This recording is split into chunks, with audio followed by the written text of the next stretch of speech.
by Russia today. I'm Falkvinge. I am answering questions from my office in Stockholm, Sweden today. It's a beautiful day in Sweden, and you should see the sunlight outside. Unfortunately, if you did, you would not be able to see me, so the curtains are drawn. I'll be taking your questions about privacy, about NSA spying, about leadership in terms of the Pirate Party, about any question you might have for the founder of the Global Pirate Party movement for the next 1 hour. And if you have questions, I'd like you to ask you to put them in text in the group chat of this Hangout, please. That way, you can post them without disrupting the Hangout itself. And I'll take the opportunity to start answering a couple of questions that were asked before this Hangout started, that were posted in the event as such, as more people join. Kari Kreus asked, I hope I got that name right, asked, do you envision citizens organizing personal data cooperatives that maintain their data anonymously and share the benefits of its commercial exploitation, if that was the case?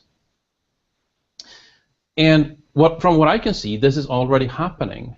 There are a lot of technical enthusiasts and privacy advocates, if you like, technical privacy advocates that are creating such cooperatives that enable you to more or less make data safe from wiretapping, from warrantless searches, from anything like that. You can look at Freenet, you can look at Tor, which is one example. It's an anonymized network, but it also helps you hide your data. So this is not a theoretical possibility. This is already happening at quite a large scale. I'm sorry about that. We had a participant join with a microphone unmuted. We have a question from Jay Musicman asking, what are the possibilities of creating our own free web? And that's an interesting question in terms of creating a new web, creating a new network. The internet is fantastic in the way it's not centrally controlled. If you want to put a service up on the net, there's absolutely nothing preventing you from doing so from the comforts of your own home.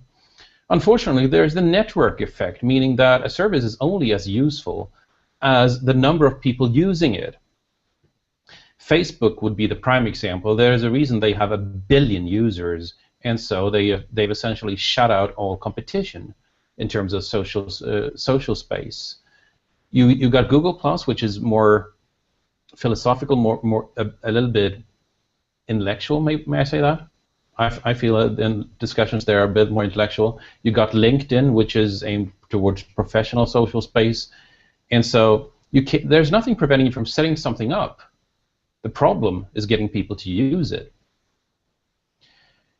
Dev Forjdar, I hope I got that name right, is asking, hello, how can we avoid using Google, Microsoft, and Facebook to ensure our privacy? Can we ask these companies to delete our profile data completely? And, well, yeah, you could always ask, but depending on jurisdiction, I wouldn't hope for too much. In the European Union, in some countries in the European Union, you can actually do this. You can require a company to delete all your data. In a lot of countries, you cannot do this. These are global companies, so even if you do ask in one country that has these laws, it may not really have an effect. What you can do in the European Union, though, is request an excerpt of all the data they have on you, and so you can at least make an assessment of what do these people collect about me. I know some people did that from Facebook, and they got a metric ton of data, as in, I think Facebook even had to burn a CD for them because of the megabytes and megabytes and megabytes of one single individual. Stacy Herbert is saying, hi Rick, good luck with the Hangout. Hi to you, Stacy. Good to hear from you again, and say hi to Max from me. As to my mind, she asks, there seemed to be much confusion about this. Can you explain the difference between privacy and anonymity? Privacy and anonymity. And when is each important and or should be expected, and for what reason? I think this is a very relevant question. This session, for instance, is public, and so I see a lot of people complaining about us using Google Hangout for a session about NSA spying and privacy, because it's a U.S. company, because this is almost certainly wiretapped. But again, then again, this is a public session. We're not trying to hide anything. It may be wiretapped, but that does not cause damage in this particular moment. If we were trying to hold a secret meeting, we would and should not be doing that in an unencrypted forum. So privacy is when you try to hide something and that's closely connected to your individual. At some point, though, you might want to publish something without tying it to your individual. Our freedom of the press is closely connected to people's ability to blow the whistle anonymously on government scandals, on corruption, and so on and so forth. So as a source to the press, for instance, you may want to be anonymous and still publish something. At that point, it's obviously not privacy because you're publishing something, but you're still very much dependent on your anonymity to remain protected. Now I see there's noise coming from somebody here, and I can't see whom, so I'm going to leave that. J.M. Dussich is asking, or Dussich is asking, the world is crying out for real leaders willing to illuminate and solve these pervasive and growing issues. Real leaders willing to illuminate and solve these pervasive and growing issues. And I'm interested in hearing your take and your solutions. So I'm going to try to find that source of noise here again. No, Google does not tell me where noise is coming from. So I agree that we definitely need an alternative to the political cable, if you like, to the political elite who's hiding behind curtains and just going on for more wiretapping, more surveillance. There. No? Okay, so I'm going to take a little bit of time out here to mute everybody until it disappears. Okay, there we go. So the world is really crying out for real leaders in this aspect. I absolutely agree with that. But the good thing is that to be a leader is not the same thing as being an appointed manager. You don't need anybody's permission to lead. Let's take that again because it's important. You do not need anybody's permission to lead. You just need to put a stake in the ground and start inspiring people.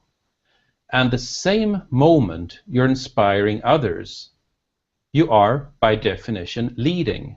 That is leadership. I wrote a book about that I can very much recommend. It's called Swarmwise, was published just recently. It's about how you create a movement that spreads globally based on just taking a stand, putting a stake in the ground, and making it spread internationally. You can download it for free at my blog at falkvinge.net/books. Just search for the title Swarmwise, and you can download this book for free, which is about how you create leadership around these issues and make things happen. So that was the questions asked beforehand. I'm looking in the group chat, and I'm waiting for more questions. Anybody?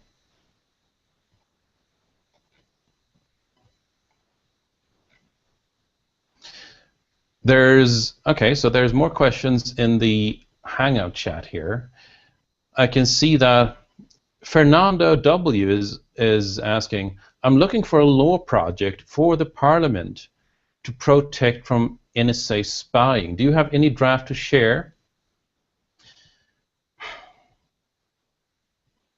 The problem here, I'd have to say, and this is a no bullshit situation. The problem is not that there's a lack of laws in terms of NSA spying and their ilk with the British GHQ, with the Australian equivalent, New Zealand equivalent, with the Swedish FRA, etc. It's that these agencies, frankly, don't give a shit about what the law says and go ahead and wiretap anything and anybody they can anyway. Since the problem is that they don't care about the law, what the law says, because they are lying to Congress, they are lying to their oversight, they are lying to the people about what they're doing. The solution cannot be new laws to rein them in, as they have already shown an utter contempt for those laws and every piece of civil liberty in the US Constitution, in the European Convention of Human Rights, and similar documents around the world. And I find that utterly despicable behavior. It is not the way you cement trust between the government and the governed. It's a surefire way to withdraw the consent of the governed, and that is not a good way to build society. In the NSA case, they have even gone so far as to talk about, but we're not violating the human rights of any Americans. We're only spying on non-Americans, as if the rest of the world did not have human rights. And I find this flabbergasting. I find this to be such in contempt of humanity. I can't even begin to describe how angry I am about these transgressions. So yes, I've seen a number of laws trying to rein the NSA in, but the problem is not laws. The problem is that these agencies do not care about them. So where you need to start is by firing everybody who has shown this kind of contempt for human rights, civil rights, the oversight committees, the oversight agencies, and parliaments themselves. And once you've fired enough people, then maybe, just maybe, you can get some change here. Otherwise, the alternative is to close the doors of these agencies and replace them with nothing at all.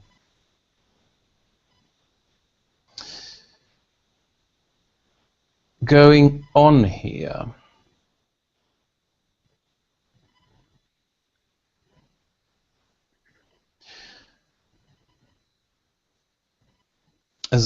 George Green is saying, as I see it, anonymity means not being found or seen by those you choose to keep from seeing you and not being able to be seen. We spoke a bit about that in terms of Stacey Hubbard's question earlier. What's the difference between privacy and anonymity? So this is more a privacy issue in terms of not being seen at all. You can also choose to be seen, but anonymously. And while that might seem like a case on the edge, it's actually a very important case. Because if you're going to publish proof of a government scandal, you're going to want to be seen, but you're not going to want anybody to be able to tie this to you. And that is anonymity. That is anonymity, but that is not privacy. And here are more questions from in the group chat. If you're in the Hangout, you can see that there's a group chat. You can ask questions in the right-hand panel. In the right-hand panel, just type them, and I'll see them here. Tiago Neves is asking, you do not find that governments like Brazil invest little in people with new ideas and open source? And to be honest, I I'm finding the exact opposite. While these economies are small compared to the United States and Europe, in my experience, they invest disproportionately much in, shall we say, liberating technologies. And I think that's a very strategically wise decision. I mean, honestly, we've seen Microsoft handing security vulnerabilities to the NSA before they patch the computers of their customers. This is essentially handing the world to the NSA. So if you want to be free, if you want to be able to have any semblance of privacy, any semblance of private communications, then I think you cannot run software from an American company. It's really that hard. We're getting noise somewhere from here again, and I can't see from where, I'm afraid. Maybe RT can help me locate that.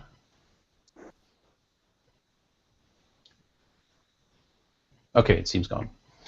When that happens, by the way, that's because of a Google Hangout.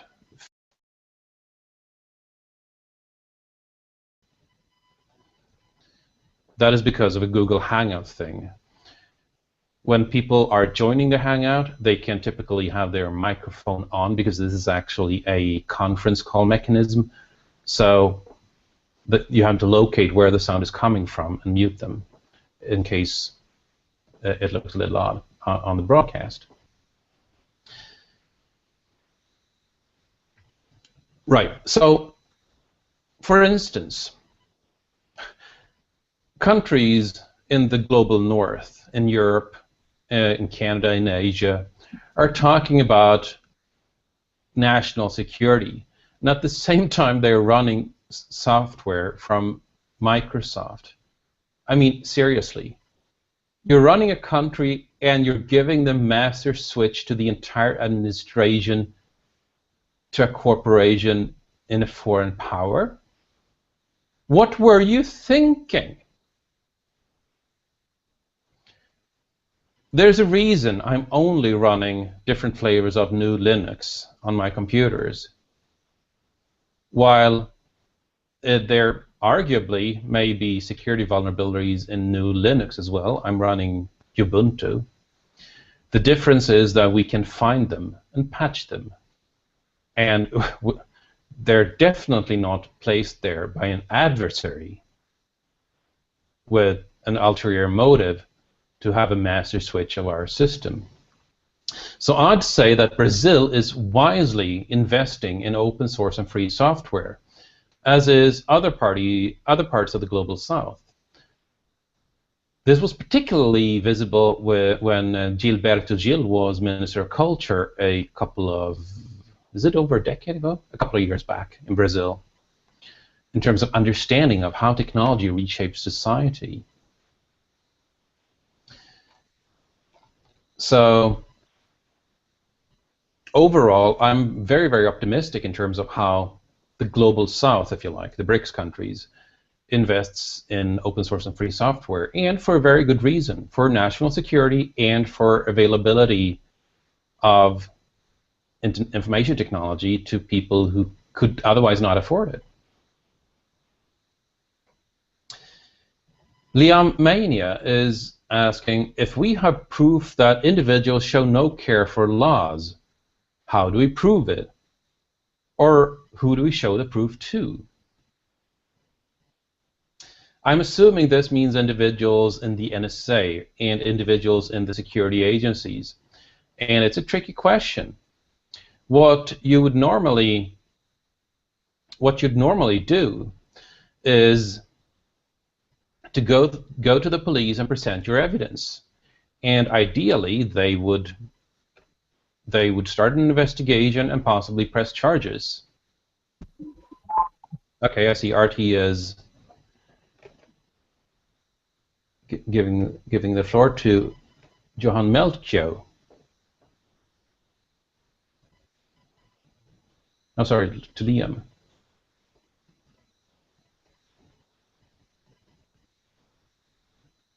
Liam?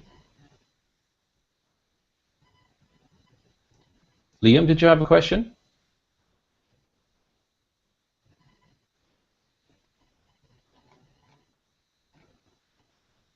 Okay, so I'll keep responding to that. So what you typically do is to go to the police and present your evidence and hope for the best. But at the end of the day, this is much, much bigger than a local criminal investigation. It has to be solved at a national, maybe even a global level. So do we have anybody who wants to speak, to ask a question live?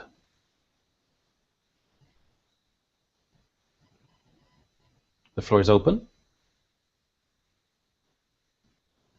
No? Okay, then I'll keep working off the questions in the chat channel.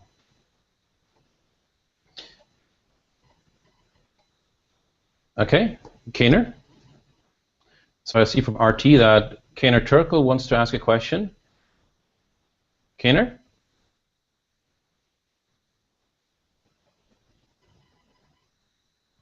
Okay, that was retracted. So I see a question from Michael saying that the Pirate Party has had varying success in Europe. In the most recent German elections, the party was apparently plagued by scandals, and what would you try to do and get the success in some places to spread to other countries within Europe? Where are there? Johan Melchior, did you have a question?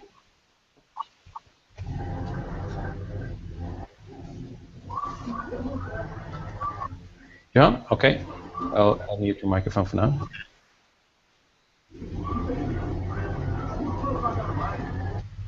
No?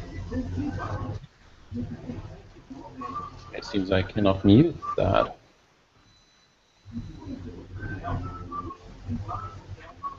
That's interesting. Okay, so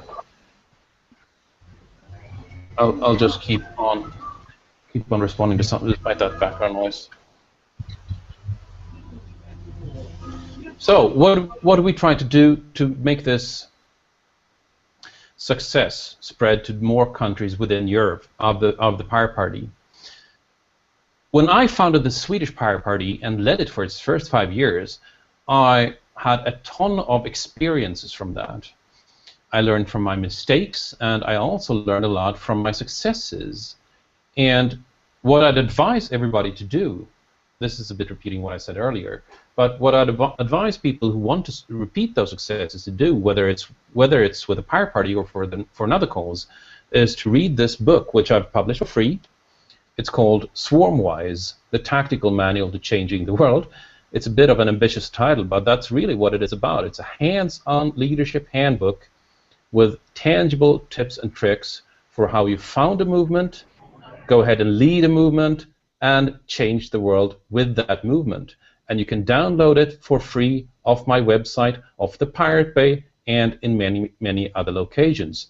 Just search for the word Swarmwise, and you can find a lot of experiences. As for what happened with the German Pirate Party, they had a very similar experience as the Swedish Pirate Party had. That is, once you start getting some success, it's easy to make the mistake of thinking that, just like in World of Warcraft, you've dinged to another level and you're going to stay there. Unfortunately, that's not how it works. Getting visibility in society is hard, but keeping it is even harder. So once people start fighting for this visibility that a movement has achieved and thinking it'll be there forever, that's when you learn that it's not that easy. So the German Pirate Party peaked at 13% in national polls, which is positively amazing. The Swedish Pirate Party was the third largest leading up to the European elections, which is again positively amazing for a party that's just been around for a couple of years. But both of these parties made the mistake as organizations, as people in organizations, of thinking that success was a given when it wasn't. So that's my experience and take on what happened. But it's repairable. It's absolutely repairable. And again, read the book Swarmwise for a ton of more information on this. Tiago Neves is again asking, or not again asking, has another interesting question. Brazil was recently the target of US intelligence, but what would have to hide? The pirate idea, which I believe is not to hide, but have privacy, as we consider these two things. This is a very, very interesting question in terms of the saying that if you have nothing to hide, you have nothing to fear, and why that is wrong. And second, why do you need privacy in the first place? Let's take a look at that. What is privacy good for anyway? Why is mass surveillance bad? I'd say there are 4 reasons for this. But I see we have a live question, so I'll come back to this after the live question from Brent Harding. Brent? No, Brent did not want to ask a question. Okay.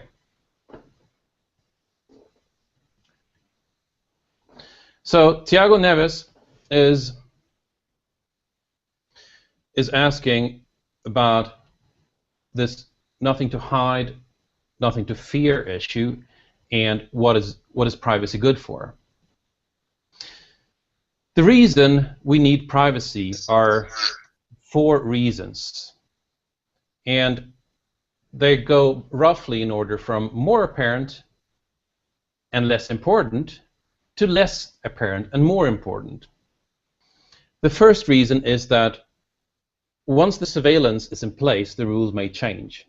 A law that you might agree perfectly with and may be used to justify surveillance. After the next election, you might have a government that you might not agree with at all, who might use that surveillance in a way you absolutely do not approve of.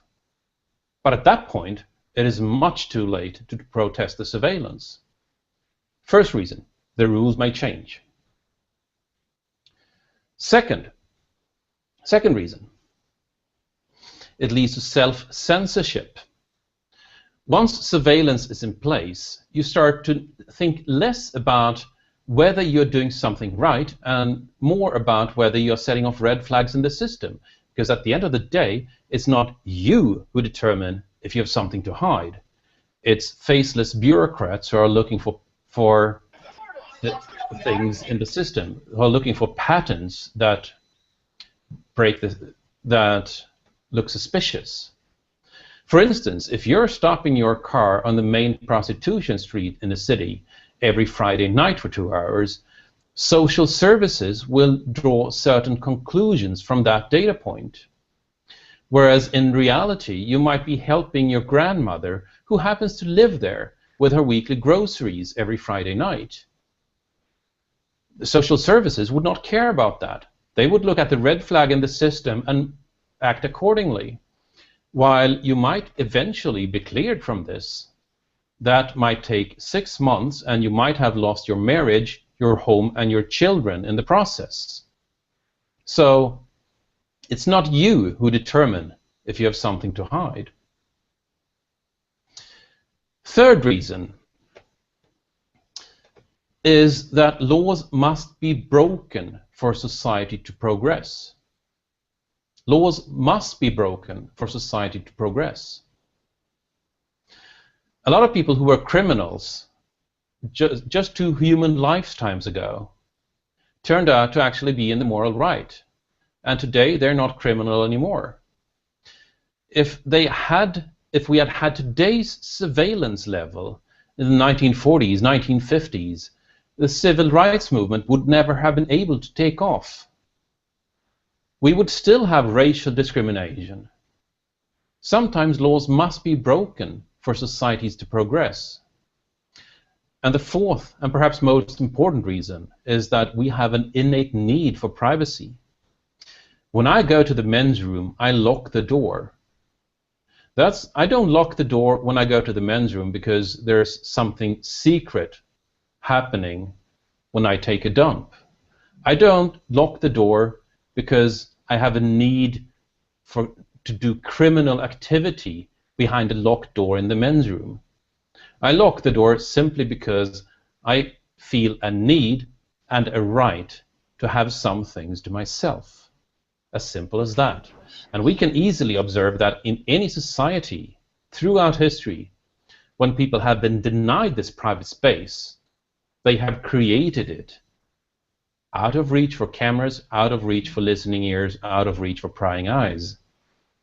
This need for privacy has been constant in every society throughout history, and denying that is denying human nature.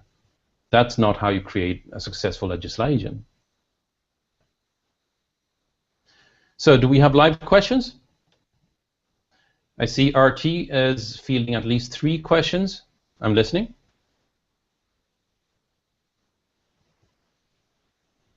Anybody? Hi. Hi. Hi. Hi, Daria. I have this question. A lot of my friends are leaving Facebook, are leaving Google because of these revelations about NSA spying. And I've heard these reports about LavaBit founder who also left internet at all, like completely. And where are we all going right now? Where's this heading? Like, what will be the result? Will people abandon internet or look for new ways of communicating? Choose small social networks where you can keep your identity and privacy? What we will see? I think that's an excellent question and an excellent observation. We are seeing that. I mean, us activists who were protesting the possibilities of this wiretapping, we've been talking about this for years. We've been talking about this for 2 decades, roughly when Phil Zimmermann launched PGP, Pretty Good Privacy, which is encrypted mail. At that point, the NSA tried to prohibit encryption if they couldn't break it. Would you believe that? France tried to ban encryption, period, if it was in the hands of private individuals. But at that point, the crypto community won, even though US Congress tried to classify encryption software as ammunition that could not be exported. Unfortunately, since then, the technical people who have been understanding the capabilities of these spying agencies have been classified as tinfoil hats. Mail encryption did not really take off to the masses needed for mass adoption. I'm using PGP. Everybody else should be using PGP or GPG, as another flavor is named. But what's really striking, now that we've seen what's really happening with the Edward Snowden revelations, is that us who were privacy advocates and warning about wiretapping, we had been called tinfoil hats. It turns out that we were severely underestimating what was going on. So, yes, new communities are forming. New communities have been building that has had these goals for a long time. Diaspora is one example. Freenet is one example. You have Facebook replacements, if you like, that are being built with these ideals in mind: anonymity, privacy, and at least some resistance to wiretapping and eavesdropping. But before the Edward Snowden revelations, nobody were interested in them because they were built by tinfoil hats who could not possibly be right in the extent of government violation, United States violation of people's trust in them. So we're starting to see these communities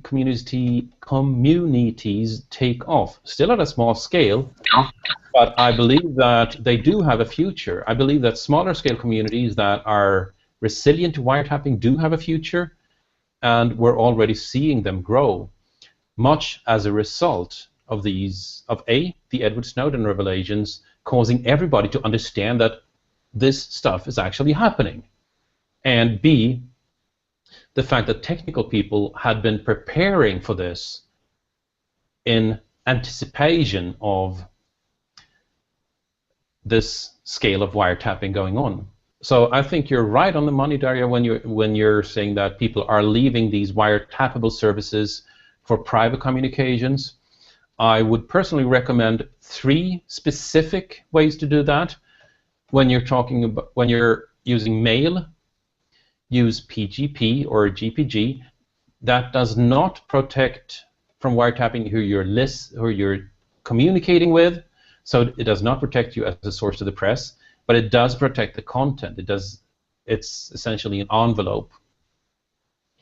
When you're talking on the phone, it's easy to determine today if your phone has been wiretapped.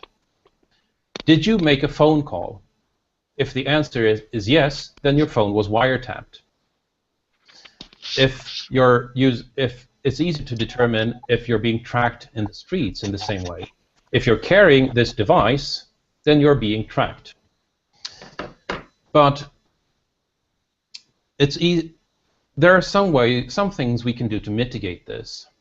If you're running Android, which I am, then I would suggest moving to Text Secure, which is an encrypted SMS solution for all your text messaging, and Red Phone, which is end-to-end encrypted phone calls when you're making a phone call that needs to be secret. Red Phone has so-called end-to-end encryption, meaning that the phone is encrypted in this phone and it's decrypted in your phone, so nobody can listen in. Even if they wiretap it midway, they'll only see an encrypted conversation. This is in contrast with normal GSM crypto, where it's encrypted to the cell phone tower, but then it moves in clear text on the telco wires, so anybody in the telco network could easily wiretap your phone call. That was a long response, but I'd like to take the opportunity to suggest the use of these 3 tools. When you're using mail, use PGP or GPG. You can easily find that using a Google search. Well, if you're using Android, use Text Secure and Red Phone, both from Whisper Systems or Open Whisper Systems. Okay, so several more questions. We have Michelle Winther who wants to ask a question. Michelle? There. Hi, Michelle. Yes, hello. I would like to know 2 things. One, you mentioned in an article that the BRIC nations are developing their own internet. Mm-hmm. Now, I imagine that they're developing an internet that would be hopefully free from NSA and the Northern Security Group. Mm-hmm. So what you're saying is that we here in the North, we just have to use these encrypted ways of communicating with each other. Is it possible to start a forum like Google or Facebook that is not watched by the security forces? There are new communities that are still watched by the security agencies, but are resilient to wiretapping, resilient to eavesdropping. One of the most important aspects of such systems are that they are what we call federated, meaning that they are not centralized. For instance, out here on the balcony is my mail server. The fact that I am running my own mail server means that nobody can nobody else can walk in and take that data away from me. It's encrypted. People can safely send me mail knowing that there's nobody, no third party that they need to trust. And that's the key we need to solve. That is the one puzzle we need to solve. An internet system that requires trust in a third party, be it Facebook, Google, Microsoft, whatever, is broken by design, because that third party can be compromised. So as for the BRICS cable, you can look at look at bricscable.com, I think, BRICS, for this cable. It's less than an entirely new internet. What it is that it's an underwater cable going from Florida to Brazil, around South Africa, around the Cape of Good Hope, up to Madagascar, to around India, China, and then up to Russia, covering all the BRICS countries. And what that gives them is the ability to not send all the traffic through the United States, where it is wiretapped. The internet is a huge mesh of wires, of fibers, and traffic simply takes the closest route. But or the cheapest route, the technically cheapest route, not necessarily the closest one. And as of today, that route still, more often than not, goes through the United States and London, giving them a golden opportunity to wiretap everything. So this BRICS cable is less than an entirely new internet, and more of a way for these countries to send traffic, confidential correspondence, on a route that does not go through the United States. And I think it's very logical for them to do so. Did that answer your question? Yes, that's very interesting to get the technical aspects of the internet. Okay, thank you. Thank you. So we have a couple more questions in text here in the right-hand column. If you want to ask questions, you can either do so in the Google event. I see there's a number of new questions there that I'll get to, or in the Google Hangout group chat. So Vilan Ring is asking, how does the Pirate Party relate to the anarcho-libertarianism of Ron Paul and the freedom love revolution? To be honest, I don't know exactly enough. I don't know the Ron Paul policies to the level of detail I would require to answer that question a lot. I hang out on Reddit, where I've seen a lot of love for Ron Paul. What I can say with certainty is that I've seen a lot of defense of civil liberties from the Ron Paul camp, and that is where the Pirate Party is rooted. In one way, we're quite conservative. We're saying that the civil liberties that apply offline should also apply online. The civil liberties that our parents, grandparents, and great-grandparents fought, bled, and sometimes died to give us should be inherited to our children in the environment that they communicate in. So we're trying to preserve the civil liberties that were given to us and pass them on to our children. And I don't think this is I think this is neither rocket science nor an unreasonable demand in any way.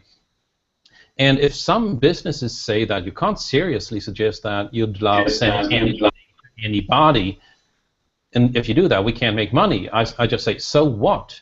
We never determined what civil liberties we had based on who could make money and who couldn't. Our parents could send a letter in the mail with anything to anybody. Our children should be able to send anything to anybody. And if you can't survive your business in that environment, you get to go out of business or start doing something else. Selling mayonnaise, perhaps. I don't care. So I'd say that's definitely something we have in common, and I'd also hazard a guess that's why we have such a strong resonance with the net community. After all, the Pirate Party was born online. We come from the online values. We have a live question from Brian Pope. Brian? Ah, there. Oh, you typed it. Okay. So Brian is writing, hackers will always be a problem, not just hackers who work for government, at least as long as the internet exists, which it will. Yes, it will. The average user doesn't want to go through the necessary steps to protect themselves. I don't see how it could ever be possible to legislate morality. It has never worked before. How can you solve this problem? I agree completely. I agree absolutely and fully and completely. And this is also what we saw with the PGP battle in the just before the turn of the century, when the United States Congress tried to prevent putting encryption in the hands of the masses. The crypto-libertarianists, if you like, the civil rights activists, won that battle and enabled PGP, enabled encrypted mail for everybody. Which is why I'm using PGP today. Now, the problem is people didn't care to use it because they didn't see a benefit. It was too much of a technical hassle. It was too much of a problem. It didn't bring a visible benefit. So I'd say that this does not fall on legislation. I'd say it falls squarely on the shoulders of the technical community, of the coders, of the people who build the internet, to build in resilience to wiretapping, to build in resistance to eavesdropping in every system, in every protocol, on every fiber, in every wire. So you can't legislate against the NSA wiretapping. For one thing, they don't care about laws anyway, which I spoke about earlier. The problem isn't that the laws don't rein them in. The problem is that the laws that do rein them in are completely and summarily ignored by these agencies. So you can't legislate. You can't legislate anything to rein them in. The second thing is that privacy is and will remain your own responsibility. But today, people, just like you say, are not protecting themselves. And I see this as a task for the technical community to make sure that everything is encrypted and that people can have this lost, unfortunately, expectation of privacy back.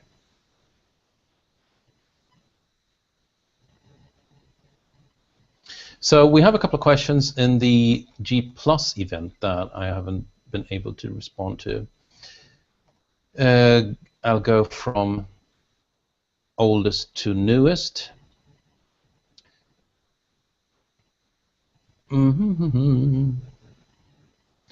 There, starting with Kozan Demirkan in Turkey.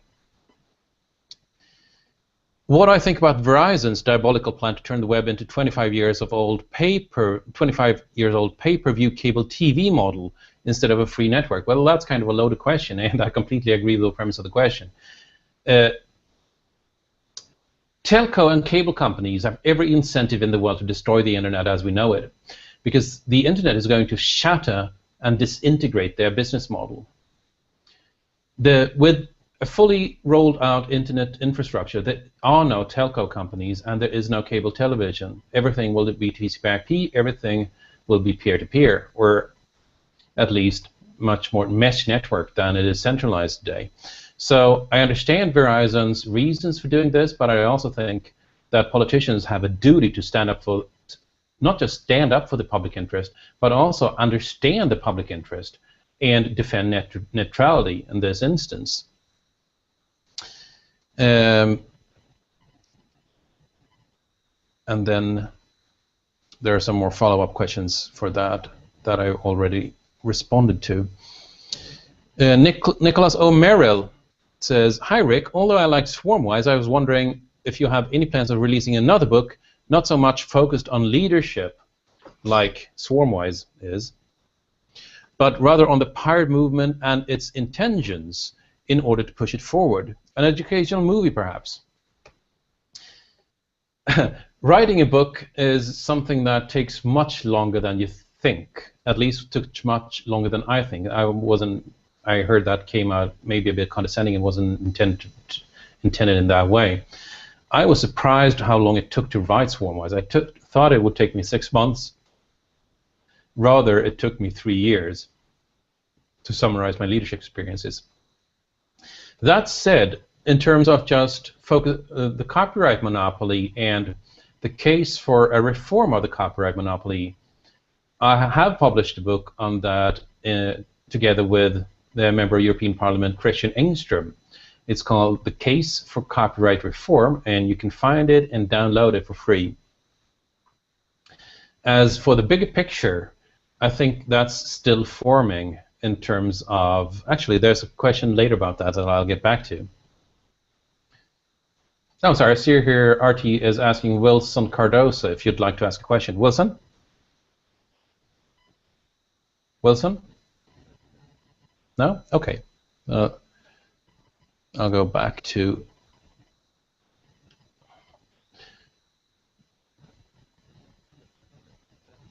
okay. That was a... Hello? Do you have a question? Mr. Falkvinge? Uh-huh. Do you have a question for me? Yes, I have. Okay. Yes. I am a researcher. I'm sorry, your sound is breaking up. I can't hear you clearly. Could you repeat the question, please? Oh, I'm sorry. We seem to have lost that feed. So please restate your question in text if the feed remains unreliable.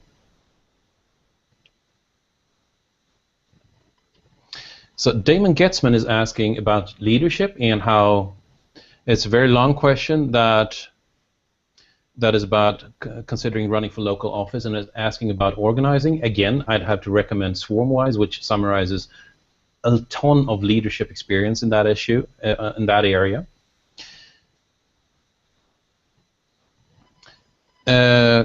Candid Schmiles is asking me what my opinion is on the case of Julian Assange and the legitimacy of Sweden's extradition. Yes, I hear you. Did you have a question? Sorry, my connection was lost. I am a researcher. I am a sociologist, and I'm studying the party in Brazil. Mm-hmm. And I think that I'm questioning in this researching is the origin of the liquid democracy. Uh-huh. I wanted that you talk about it. It is originated in some author or something like that? The first time I've heard about liquid democracy was in a Pirate Party's international meeting hosted in Berlin in the winter of, I think it was 2008. And it was the Berlin branch of the German Pirate Party that championed this idea of liquid democracy. And what that means is that not only do you get to vote on every issue in the party, but you can also delegate your vote to somebody you trust to vote for you. And they can delegate their vote in turn, which means that you significantly lower the bar for participation in any event, in any vote. Most people, when faced with an enormous amount of material to inhale before you can even start voting, start understanding an issue, much less express an opinion on it, would rather say that I trust this person or that person on these particular issues. And that is what liquid democracy is. So I could delegate my vote to somebody who could delegate their vote in turn, and so on, meaning that somebody who actually votes might vote for 1,000 people who trusts that person. And then again, this delegation can be revoked instantly if trust is abused. So it's a very, very powerful mechanism, I think, for lowering the bar for participation, just explaining what liquid democracy is. And then responding to your specific question, the first time I heard about it was with the Berlin branch of the Pirate Party. of the German Pirate Party in the winter of 2008, where they spent a full morning, several hours, explaining it to the Pirate Party's international delegates. And it grew from there. I hope that answered your question. Okay. So let's see what. Right, going back to Candid's question, what my opinion on the case of Julian Assange and the legitimacy of Sweden's extradition request. Unfortunately, since I'm a bit personally involved in this, if it comes to trial, I will be a witness on the defense side. That means I cannot speculate publicly on the merits of the case. Not only would it be inappropriate to do so, since I frankly wasn't there and didn't know what happened, but it would also burn my testimony if I speculated publicly, and therefore I hope you understand that I'll refrain from that.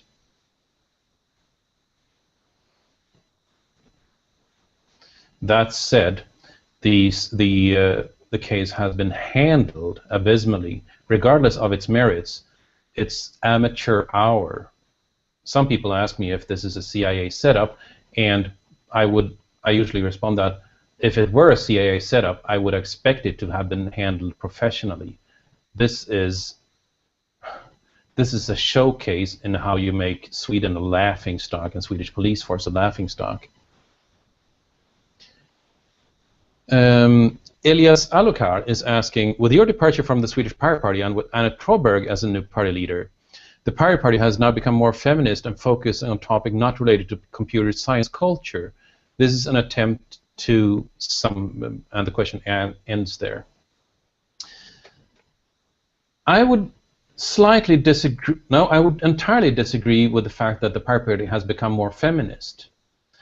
There are pirates who call themselves feminists. That is not the same thing as the party itself taking or even deserving that label. It is true that the party has become less connected to the hacker culture, if you like, and that was intentional. I mean, I led the party for its first 5 years, and I built a very strong following in the technical community. But you have to grow out from there. And an author, as Anna is, was the best conceivable person to explain these civil liberties issues to a wider audience. I can explain them in technical terms. I cannot explain them to a general audience in my own language, because I'm a tech guy, I'm a geek, I'm a nerd. So, moving to the next level, it was necessary to have more general skills, general communication skills at the helm.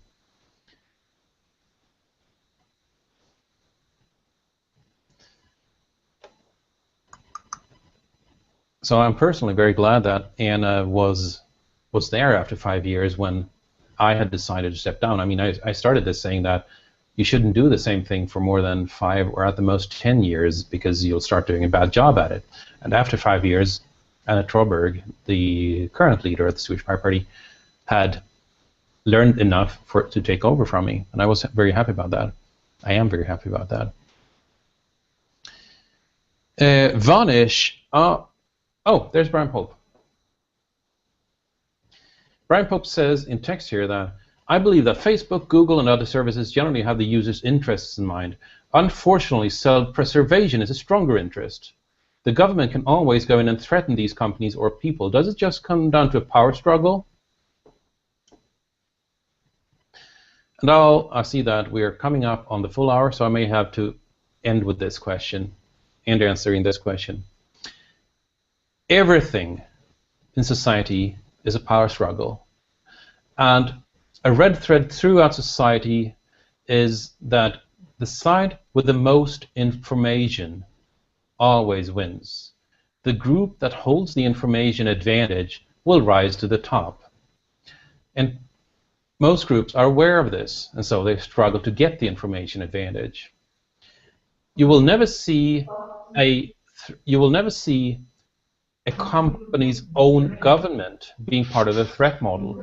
You will never see Facebook, Google, or Microsoft saying, how can you trust us when the US government is doing this? They should, but they're not. Like we heard from Daria with LavaBit before. The LavaBit founder decided to close the entire company rather than succumbing to a secret order from a secret agency about compromising their users. So self-preservation is a very, very strong interest for a large company. And at the end of the day, privacy will have to remain the individual's responsibility until we've built a resilient framework. While that is happening on many fronts, we're not there yet. And information advantage was always a power struggle. If you want an example, look at how the Catholic Church tried to fight and even banned the printing press in the 1500s. Using a printing press and making unauthorized copies was punishable by death in France, according to a law made on January 13, 1535. Even that didn't work against the new information technology, but it shows how far the vested interests are prepared to move to prevent threats to their information superiority. So, as I see we're past 4 p.m., thank you very much to RT for hosting this Hangout today. Thank you everybody who took part in the session and had good questions. I hope you found value from this discussion. I hope you find it worth your while. Remember 4 things. Use PGP for mail, use TextSecure for SMS, use Red Phone for calls. This is a tracking device, and if you want a tactical manual to changing the world, you can download it for free off my website. Thank you, everybody.